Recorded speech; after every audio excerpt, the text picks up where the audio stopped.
Hier, on passait devant l'Assemblée nationale avec mon mari et on se faisait la réflexion que c'était vraiment un monument magnifique. Bah c'est vrai, c'est vraiment très très beau. Et après, on s'est dit que c'était dommage que ce soit des trous du cul pareils qui y travaillent. Et en rentrant, on voyait que la loi du plomb était passée. Attention, hein, je vais encore en prendre plein la tronche.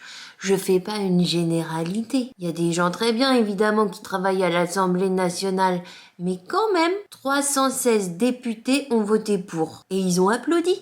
Et même qu'ils étaient très heureux. Et pour moi, nos députés, dans mon esprit, c'était un peu l'élite de la société. Pour moi, nos députés, ceux qui incarnent le pouvoir, les décisions de notre pays, je me disais qu'ils étaient plus brillants, qu'ils avaient des cases en plus, qu'ils avaient des compétences qu'on n'a pas pour prendre des décisions dans l'intérêt politique, économique, écologique, de santé publique. Et la loi du plomb, je dois avoir une case en moins parce que je comprends pas. À moins qu'il y ait que l'intérêt économique qui compte.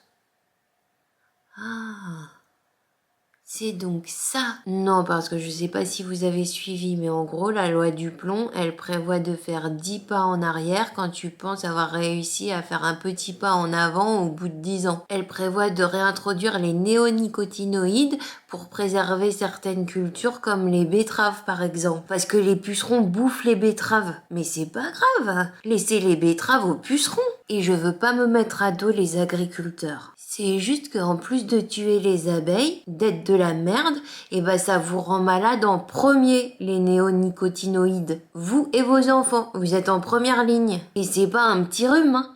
Non, c'est des cancers, des troubles neurologiques, des atteintes de développement, etc., etc., etc., etc. Et comme c'était pas assez de mettre un peu plus de merde sur ce qu'on bouffe dans un intérêt purement économique, cette loi, elle favorise aussi l'élevage intensif, c'est-à-dire entasser encore plus d'animaux, genre 85 000 poules dans un hangar dans le noir sans voir le jour, et les nourrir de saloperies que vous mangerez donc aussi.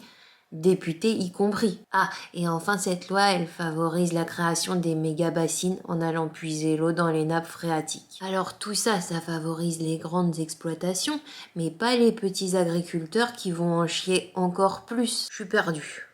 Je comprends pas. Une case en plus, je suis plus sûre, hein. C'est la loi du con, ouais.